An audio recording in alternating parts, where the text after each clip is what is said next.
భారతదేశం అంటే 28 రాష్ట్రాలు 140 కోట్ల మంది జనాలు, ఎన్నో మతాలు, ఎన్నో కులాలు, ఎన్నో భాషలు, ఎన్నో పద్ధతులు.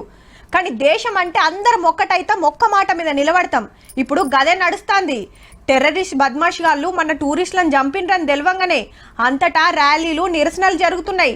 మాకు ఎన్నున్నా దేశం కోసం మేమంతా ఒకటే అని సాటింపేస్తున్నారు దునియాకు. మరి కాశ్మీర్లో ఏం నడుస్తుందో సుత చూడాలే కదా.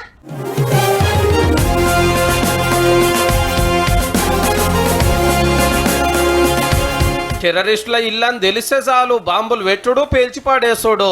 ఇవాళ 5 ఇండ్లు లేపేసిండ్రు. మళ్ళా నిన్న 2 ఇండ్లు ఊల్చి పాడేసిరు. సేమ్ గిట్లనే అనుమానం ఉన్నోళ్ళ ఇండ్లు పునుకులాడుతున్నారు. ఈ గుట్ట మీద సీక్రెట్ బంగ్లా బయటకు వచ్చింది.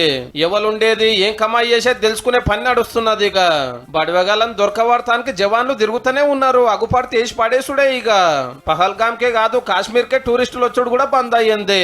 పోయినోళ్ళు కూడా వెనకకు మర్రిర్రు బొగులువాడి. మన దేశంలో ఉన్న పాకిస్తాన్ రేపటిదాకానే ఛాన్స్ ముల్లెమూట చదువుకొని పోవాల్సిందే. అన్ని రాష్ట్రాలలో పునుకులాడుతుంటే గుజరాత్ లో బంగ్లాదేశ్ వాళ్ళు 1000 మంది దాకా వెళ్ళిండ్రు. అందరు దొంగతనంగా వచ్చిన వాళ్ళేనట.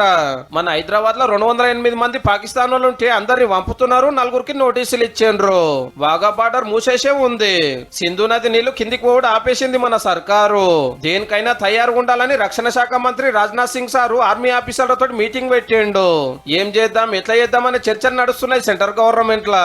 ఇవాళ పాకిస్తాన్ ప్రధానమంత్రి గారు సుద్దపూస పలుకులు వల్కిండుల్లో ఉగ్రవాదం మీద మేమే మస్తు కొట్లాడుతున్నాము, కాశ్మీర్ దగ్గర చేసేది లేకుండా అని ప్రేమలోకి వస్తున్నాడు. ఏం తెలియనట్టే.